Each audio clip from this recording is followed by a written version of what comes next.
Hello दोस्तों, इस video में हम बात करेंगे एनसिबल के बारे में। तो शुरू करने से पहले अगर आप हमारे चैनल पर नए हैं तो प्लीज़ हमारे चैनल को सब्सक्राइब करें और बेल का आइकन दबाएं, जिससे कि हमारी वीडियो सबसे पहले आप तक पहुंच सके। हम एक नया ट्यूटोरियल स्टार्ट कर रहे हैं जो कि डेवऑप्स से रिलेटेड है और हम इसमें एनसिबल पहले पढ़ेंगे। आप एनसिबल का और भी एप्लीकेशन है जो एनसिबल की तरह वर्क करते हैं, जैसे कि शेफ हो गया और पपेट हो गया। बट शेफ और पपेट ओल्ड हो चुके हैं और एनसिबल न्यू है। दोनों में मेजर डिफरेंस ये है, अगर हम कहें कि शेफ में और एनसिबल में क्या है, तो शेफ एक एजेंट बेस्ड टूल है और वो पुल मैकेनिज्म पे वर्क करता है, जबकि एनसिबल है एक पुश मैकेनिज्म पे वर्क करता है और ये एजेंट लेस टूल है। ये एसएसएस के बेस पर कनेक्शन बना के वर्क करता है। दोनों का काम सेम है अप्रोक्सीमेट, और ये एक नया लैंग्वेज है जो इंट्रोड्यूस करता है एनसिबल, जिसका नाम है YAML। It's known as a yet another markup language.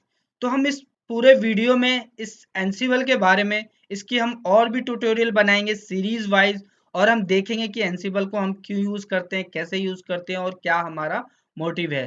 तो आगे बढ़ते हैं। सबसे पहले हम देखते हैं कि what is एनसिबल। एनसिबल is an open source IT configuration management, development and orchestration tool. एनसिबल क्या है? एनसिबल एक open source IT configuration management है।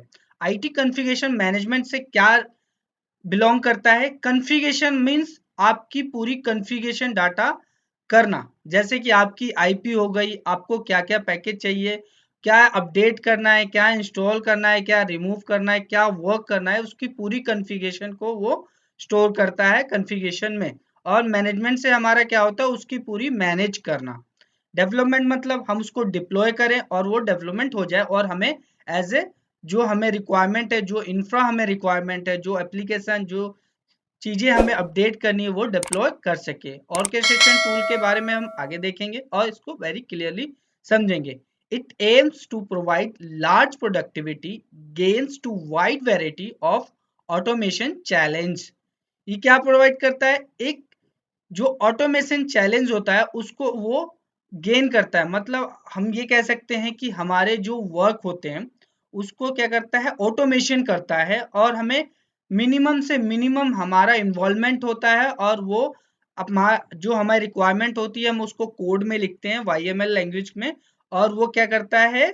उसको पुश करने के बाद वो उसको क्रिएट कर देता है जैसे हमें, तो हमें जैसे इंफ्रास्ट्रक्चर चाहिए। तो इसमें वो क्या करता है? हमारा वो जो प्रोडक्टिविटी होती है वो उसको बढ़ा देता है, गेन कर देता है, और हमें कम इन्वॉल्वमेंट करता है, और वो ऑटोमेशन वर्क पे काम करता है। और ये क्या है? It is agent less tool.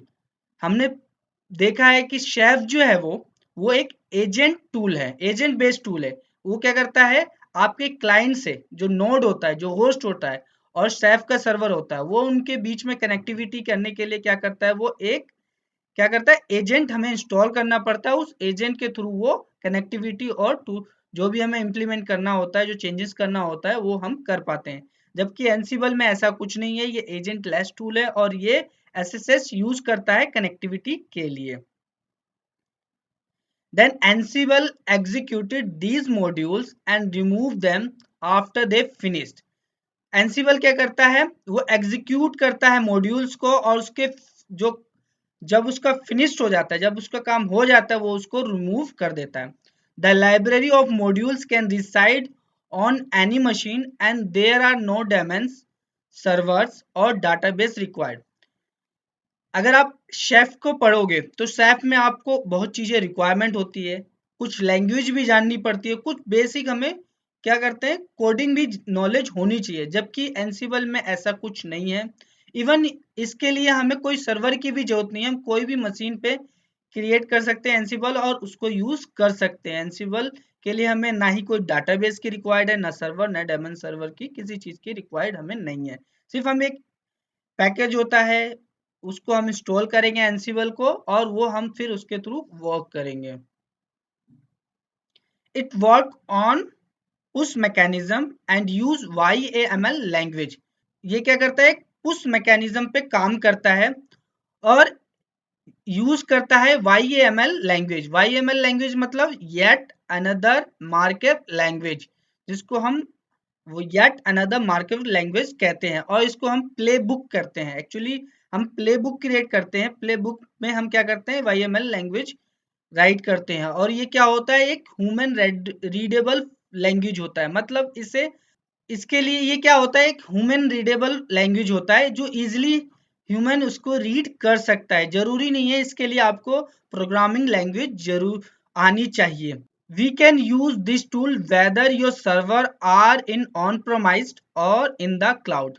हम इस टूल को यूज कर सकते हैं अपने ऑन प्रोमाइज, जो ऑन प्रोमाइज मतलब हमारे जो अपने ऑफिस में होता है ऑन प्रोमाइज, उस पे यूज कर सकते हैं, या फिर क्या कर सकते हैं इसको क्लाउड में भी, AWS, एज्योर या और चीजों में भी हम यूज, गूगल क्लाउड हो गया और भी होते हैं, वहां पे हम यूज कर सकते हैं। It turn your code into infrastructure, मतलब IAC मीन्स क्या होता है, इंफ्रास्ट्रक्चर एज ए कोड। मतलब ये होता है कि आप जो कोड लिखोगे उस कोड के अकॉर्डिंग आपका इंफ्रास्ट्रक्चर जो होता है वो क्रिएट हो जाता है। तो इसलिए हम इसे कहते हैं IAC, infrastructure as a code. Example के लिए, your computing environment has some of the same attribute as your application. जो कि तुम्हारा कंप्यूटिंग एनवायरनमेंट होता है उसी तरीके से सेम एप्लीकेशन भी आप चाहते हो तो वो क्रिएट कर सकते हो। हमें एक चीज समझना चाहिए कि एनसिबल क्यों आया। हम एनसिबल रीजन क्या है, एनसिबल क्या करता है, जहां हम बात करें हमारे पास एक सिस्टम है, ठीक है, 10 सिस्टम है, 100 सिस्टम है, हम वहां पे मैन्युअली काम कर सकते हैं।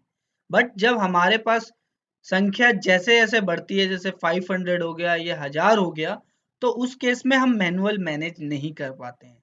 तो इस केस में हम क्या करते हैं, एनसिबल यूज करते हैं या शेफ यूज करते हैं या पपेट यूज करते हैं, जिससे हम हमारी जो इंफ्रास्ट्रक्चर है वो हम इजिली मैनेज कर सके, कंट्रोल कर सके, एक सेंट्रलाइज लोकेशन से हम उसको मैनेज कर सकें। अगर हमें कोई मान लो एप्लीकेशन इंस्टॉल करना है तो हम एक एक सिस्टम पे ना जाके सेंट्रली बैठ के हम एक ही जगह से हम उसको इंस्टॉल कर सकें। तो इससे क्या होता है कि हमारी प्रोडक्टिविटी गेन होती है और टाइम रिड्यूस होता है, जिससे कि हम और किसी और चीज पे ध्यान दे सकें। अब आगे जानते हैं, ये हमारा एक एनसिबल का डायग्राम है। अब डायग्राम है, डायग्राम में हम समझते हैं कि क्या है। मान लो हमें यहाँ पे क्या कर रखा है, एक एनसिबल मैनेजमेंट नोड या हम सर्वर कह सकते हैं, एक हमने क्रिएट किया है, मतलब एक एनसिबल सर्वर हमने क्रिएट किया है, ठीक है। और ये हमारे तीन क्या है, होस्ट या नोड, जो हम कह सकते हैं क्लाइंट है, ठीक है।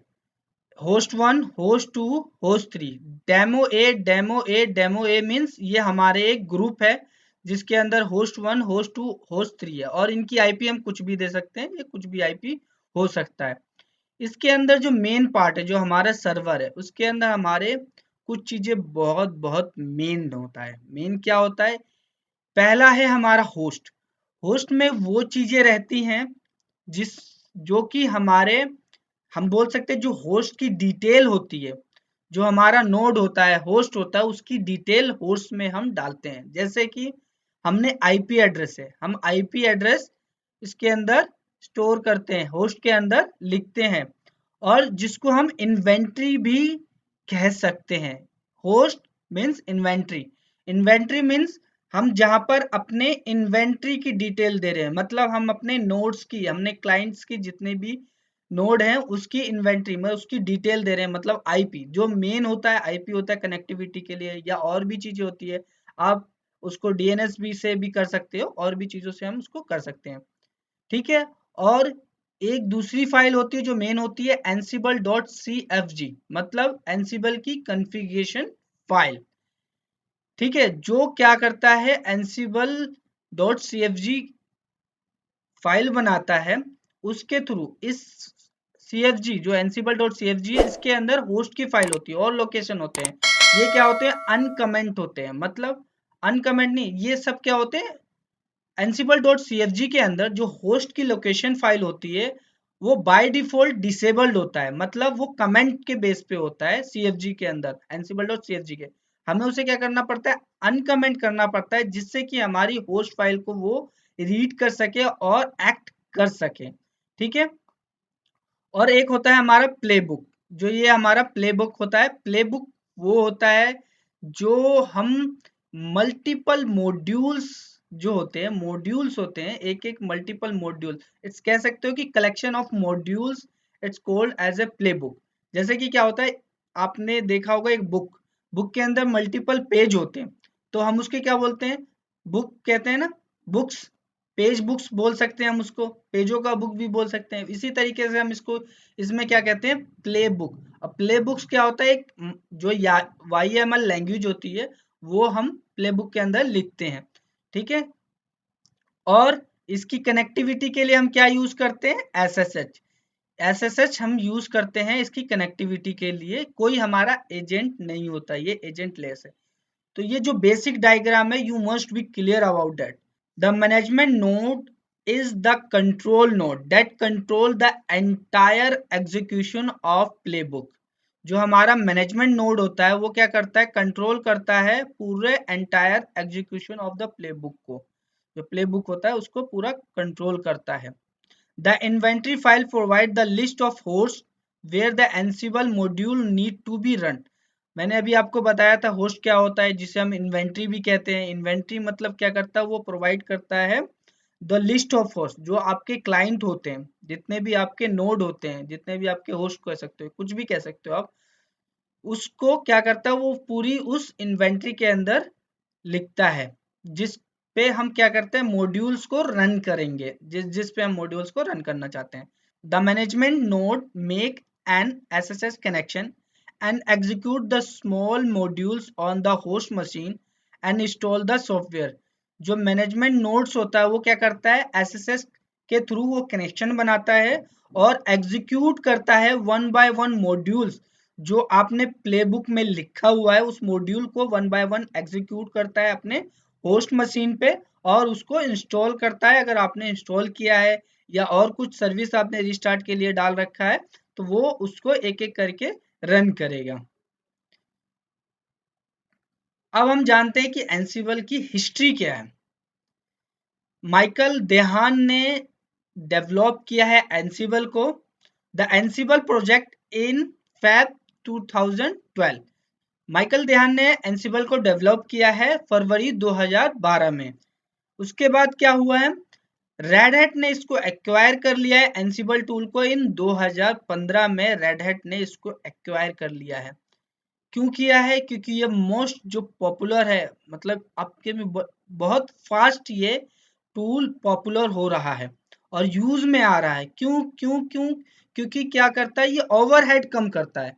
अगर हम शेफ की बात करें तो शेफ को क्या करता है, हर बार वो पुल मैकेनिज्म पे काम करता है, मतलब एजेंट बॉस के पास आता है और बोलता है कि कुछ काम है तो मुझे दो, मतलब अनवांटेड भी वो आपके पास आके आपका ओवरहेड बढ़ा रहा है। बट जबकि एनसिबल में क्या है, वो आपके पास अगर काम है, मतलब बॉस के पास काम है, तो वो क्या करेगा, अपने क्लाइंट को, एजेंट को, जो भी है, जो भी नोड है या होस्ट है, उसको वो देगा। मतलब जब काम है तभी वो बात करेगा, तभी वो कनेक्शन करेगा, तभी वो डिप्लॉय करेगा, कभी वो इंस्टॉल करेगा। जब काम नहीं है तो वो कुछ नहीं करेगा।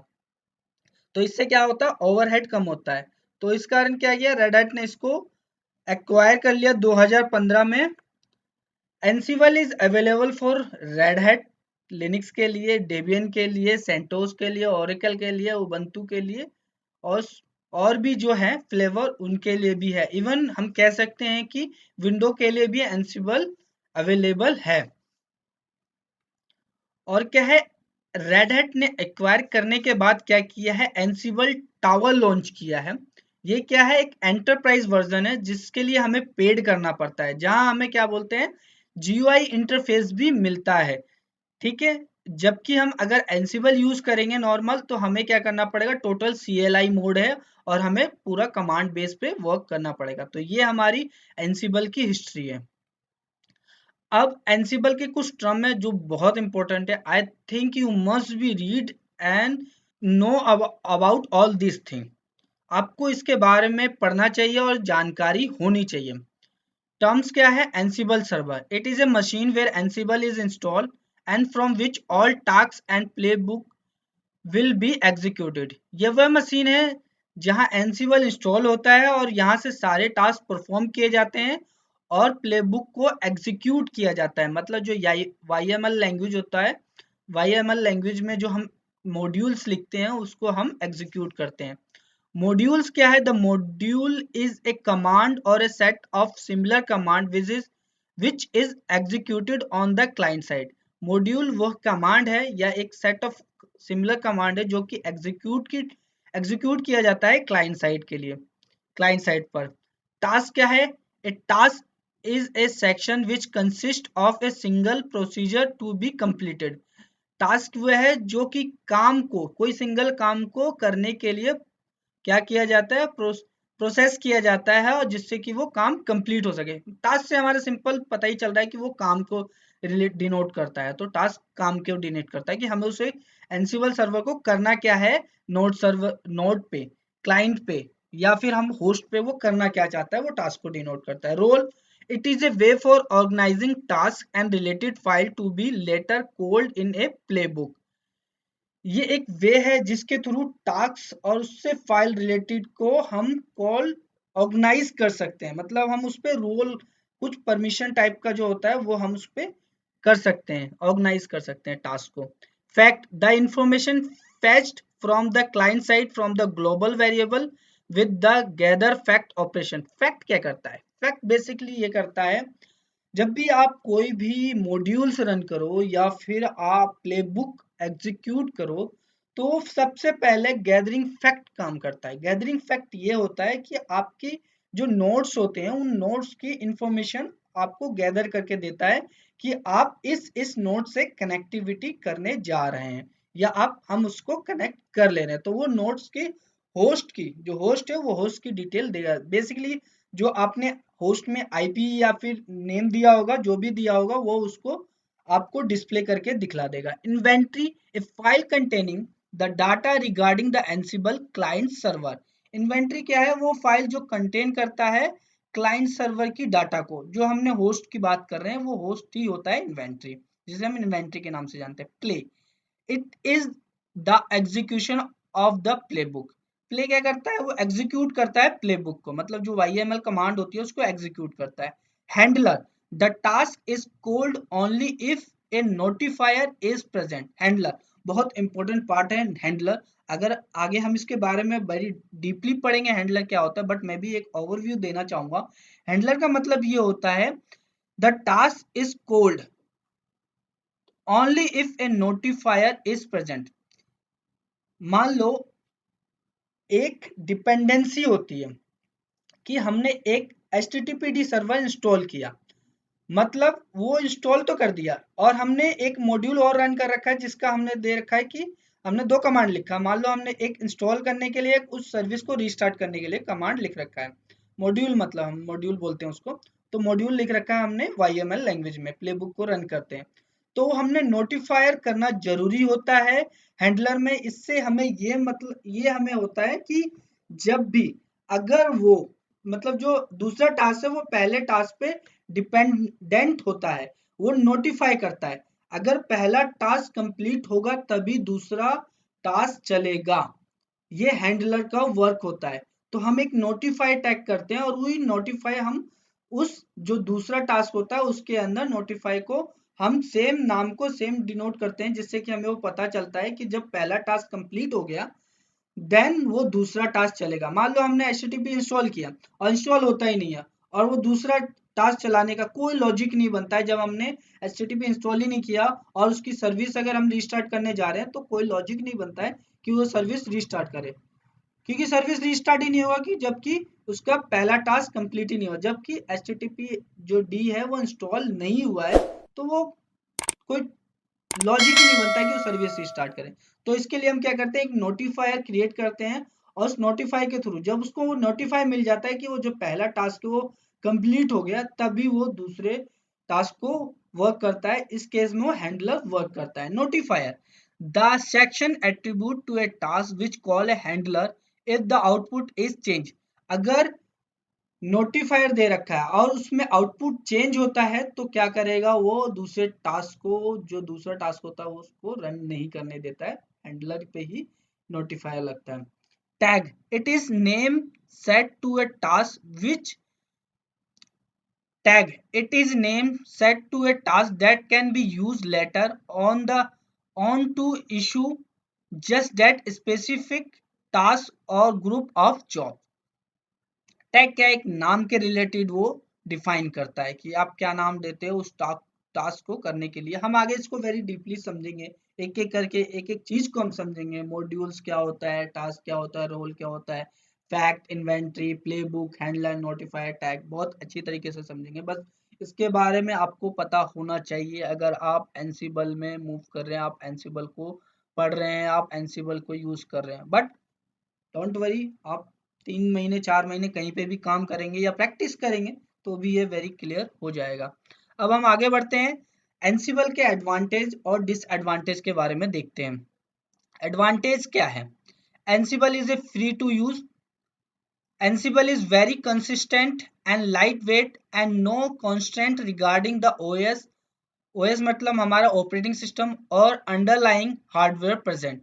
एनसिबल बहुत ही लाइट वेट है, कंटिन्यू यूज होने वाला है, और ना कि बहुत हैवी, और क्या कह सकेंगे, और ओएस फैमिलियर भी है, और ये किसी हार्डवेयर के साथ भी यूज हम इसको कर सकते हैं। इट इज वेरी सिक्योर, ये बहुत ही सिक्योर होता है क्योंकि वो एजेंट लेस होता है, इसकी एजेंट लेस होता है, एंड हम इसको एसएसएस के थ्रू यूज करते हैं। तो एसएसएस हमारा बहुत ही सिक्योर माना जाता है, तो हम एसएसएस के थ्रू यूज करते हैं। एजेंट लेस से मतलब क्या है, सिक्योर क्यों है, क्योंकि हमारे मान लो एक सिस्टम है, उसका हमने एजेंट डाल रखा है, मान लो शेफ है, शेफ का एजेंट डाला, इन केस जो हमारा नोड है या होस्ट है, क्लाइंट है, अगर उस शेफ का एजेंट कॉम्प्रोमाइज हो जाता है, मतलब हैकर हैक कर लेता है, तो हमारे सर्वर को भी वो डैमेज कर सकता है, किसी तरीका हानिकारक हो सकता है, वो हमें हानि पहुंचा सकता है। Ansible does not need any special system administrator skill to install and use it। Ansible के लिए क्या होता है, हमें कोई अलग से सिस्टम, स्पेशल कैटेगरी का सिस्टम एडमिनिस्ट्रेटर स्किल की जरूरत नहीं पड़ती है, और इजी टू यूज है, और it work on push mechanism. इसके डिसएडवांटेज क्या है, अभी के लिए डिसएडवांटेज हम बोल सकते हैं कि इसका अभी यूजर इंटरफेस नहीं है, अगर हम एनसिबल की बात करें, बट एनसिबल टावर में यूजर इंटरफेस है, लेकिन हम नहीं जानते उसका क्या प्रोग्रेस है और कितने कितने मतलब परसेंटेज में हम जीयूआई जो एनसिबल टावर है वो यूज कर सकते हैं। बट मेक श्योर कि एनसिबल टावर इज पेड सर्विस, हमें उसके लिए कुछ पे करना पड़ेगा, और एंटरप्राइज एडिशन होता है वो।